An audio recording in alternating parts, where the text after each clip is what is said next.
కావాలని రిటైర్మెంట్ కు దగ్గరగా ఉన్న అధికారులను సిట్లో పెట్టి రిటైర్మెంట్ కు దగ్గరగా ఉన్న అధికారులను ఉపయోగించి ఇవాళ మా మీద రకరకాల ప్రయత్నాలు చేస్తున్నారు.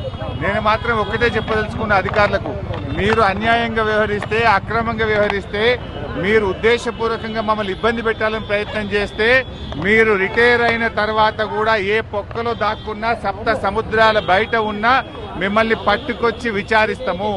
ఎవరిని వదిలిపెట్టే ప్రశ్నే లేదు. చట్టాన్ని అతిక్రమించినా, న్యాయబద్ధంగా వ్యవహరించకపోయినా, ఉద్దేశపూర్వకంగా తప్పుడు ప్రచారం చేసినా, తప్పుడు లీకులు ఇచ్చిన పోలీస్ అధికారులను వదిలిపెట్టే ప్రశ్నే లేదు. అంతకంతకు అనుభవిస్తారు.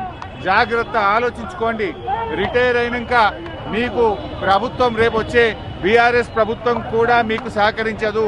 మీ సొంత డబ్బులతో సొంత లాయర్లను పెట్టుకొని మీరు కేసులు వాదించుకోవాల్సి వస్తుంది. అన్ని దృష్టిలో పెట్టుకొని న్యాయబద్ధంగా వ్యవహరించండి, చట్టబద్ధంగా వ్యవహరించండి.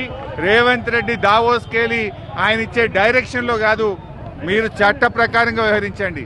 దావోస్ నుంచో, సిపి నుంచో, ఇంకొకరి నుంచో తప్పుడు సూచనలు, వాళ్ళిచ్చే ఆదేశాలను మీరు పాటించి చట్టాన్ని అతిక్రమిస్తే మాత్రం దానికి మీరే బాధ్యత వహించాల్సి వస్తుందని